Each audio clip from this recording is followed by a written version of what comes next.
Welcome to Mastering Basic Wedding Photography. My name is Amy Renfrey. I'm a digital photographer and digital photography teacher and author. Today I've put together this video tutorial for you to help master the basic aspects of wedding photography. Now, the most common problems we face at weddings are not enough light in the church or reception. This is a big one that a lot of people have problems with, and I'm going to give you some tips today just to show you how you can overcome this. Another problem we get is often blurry people type shots or blurry portraits, and that is also because of lack of light, often. The best thing to do to help you combat some of these difficulties is preparation. Preparation can help you overcome potential problems. One of the ways to do that is to get familiar with the venue first so you know how much light you have to work with. I recommend to get to the venue at the times that the wedding will be taking place so you can see exactly what you're working with.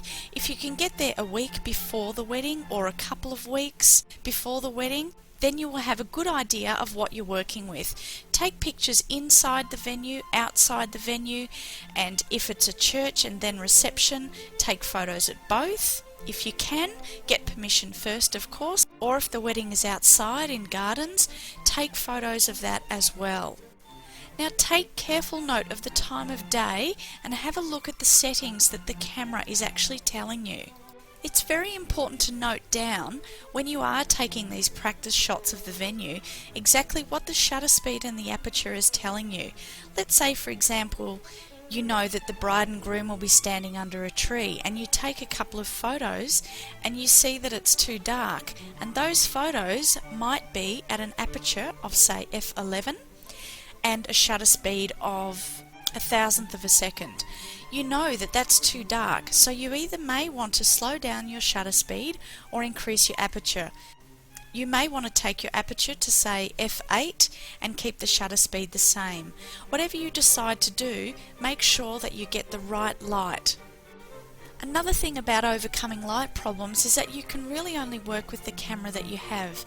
If you have a digital SLR, well, that's fantastic, but if you don't, you just need to work with what you have. If you do have a point and shoot digital camera, then understand that you can't always produce top-notch, top-quality professional photos with a point and shoot. It doesn't mean to say you can't take good photos, but the professional quality may not always be there. So just remember, work with your camera. If your camera does allow it, say you have an SLR for example, and you don't have a flash or you don't have an adequate flash for lighting, then you can hire an external flash for the extra lighting that you need. What you can also do, if you want to increase the light and you find that your lens is not quite enough, you can add an extra lens to compensate for this, or you can add the extra lens to compensate for not being able to get close enough. That is a common problem, unfortunately, not being able to get close enough. You may not always be able to get as close as you like due to physical restrictions. If possible, get a good zoom lens so that you can get a closer angle without having to physically walk in. And sometimes it's just not practical to walk in close to the bride and groom. And you'll be amazed that if you do get this extra lens, how much you will actually need it during the wedding. Now, another type of zoom lens that can be extremely useful is the telephoto lens. The telephoto lens can act to transport you in closer to get a better angle.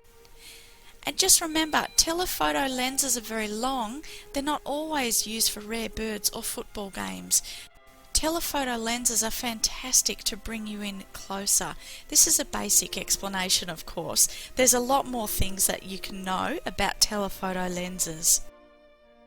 Successful wedding photography means being able to capture the moment really well.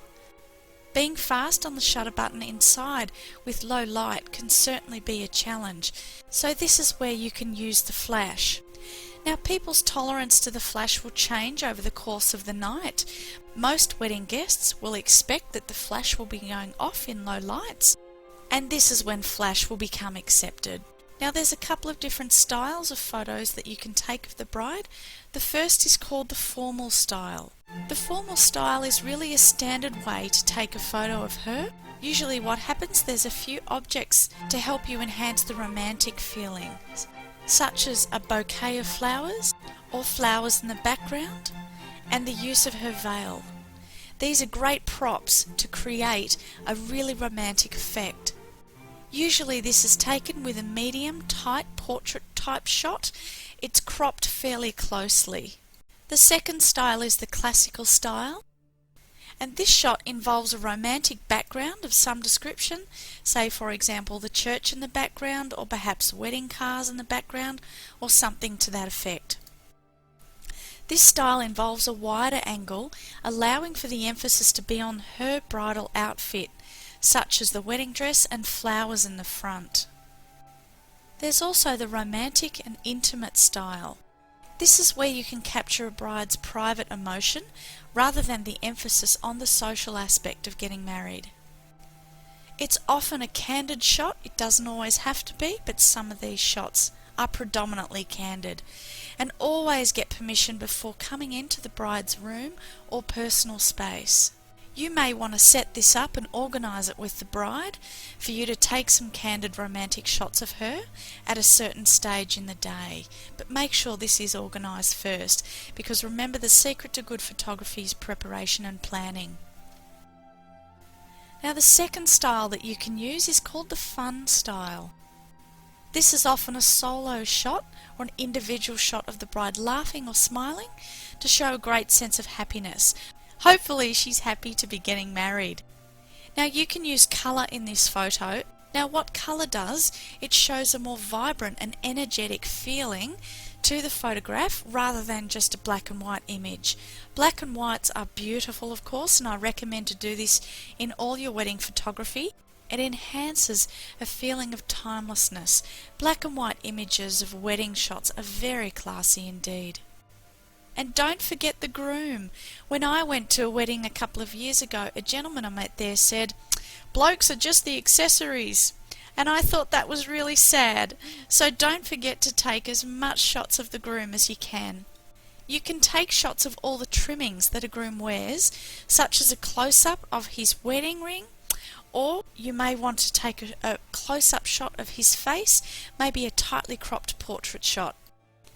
You can also take other things, such as the flower in his suit if he's wearing one, or perhaps a portion of his tie. Or you may want to take a fun style shot with a tightly cropped picture of his smiling face. The key to successful wedding photography is knowing when the memorable moments are. Remember that these are distinct moments that a bride and groom will experience at their wedding. The important thing is to know what they are and to know when they are. Some of these shots will be of the bride arriving, the exchanging of the vows, signing of the marriage papers, the first dance, the cutting of the cake. It may be speeches, throwing the bouquet, or perhaps leaving the church. Another thing to remember is make sure you know who the parents are of the bride and groom, and make sure they are the right parents. For example, make sure that the parents of the bride are actually the parents of the bride and not the parents of the groom. You can also take some great sensational photos of the guests and of the bridal party. Obvious shots such as this one of the bridesmaids are always an expected photo that you take at weddings, but also look out for some less obvious things as well. As far as photos of the guests go, just make sure that you tee it up with the bride and groom first, who they want photos of specifically. The bride and groom may definitely want you to take some shots like this. Now, if you're unsure of who the guests are and the relationship they have with the bride and groom, look out for relationships. Now, what I mean is, look at how people are relating and listen to what's been said at the tables. For example, you may want to listen in or politely eavesdrop and preempt conversations and jokes, etc. And always be there ready to take a great photo. You never know when you can take a really good shot. Thank you for watching Mastering Basic Wedding Photography. This information was taken from my ebook 5 Most Popular Scenarios in Digital Photography. So for more information, just click on the link below the video. Thank you and have a great day and happy shooting!